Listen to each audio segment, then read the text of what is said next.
Hi, this video is from interview.com. Interview.com is a job portal. If you're looking for a job, you can post your resume with us. In this video, I'm going to talk about SQL Primary Key Constraints. SQL constraints are used to specify rules for the data in a table. If there is any violation between the constraints and the data action, the action is aborted. Say you have given a rule and the data action is like update or insert any query, and there is a violation between the constraint, the action is aborted. Constraints can be specified when a table is created or after the table creation. In SQL we have the following basic constraints: not null, unique, primary key, foreign key. Not null means never allow a null value for a column value. Unique means ensures each row for a column has unique value. Primary key means a combination of not null and unique, and it helps to find a particular record from the table. Foreign key means ensures referential integrity of the data in one table to match value in the another table.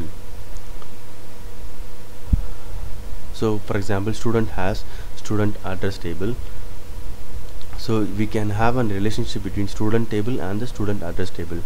So the primary key of the student address table will be stored as a foreign key in the student table to have a good relationship.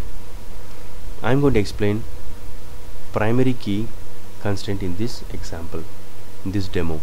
So I'm going to create a table called table student with 7 columns, and here I'm creating the primary key constraint.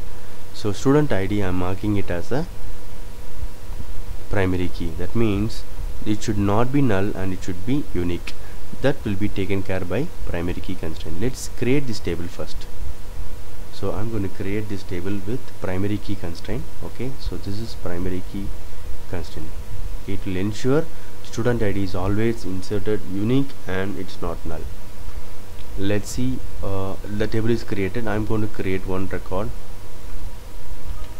It is created properly, and I'm going to create the second record. The problem here is I'm giving same duplicate key, but since we have the primary key constraint, it should throw an error. Yes, it is throwing an error.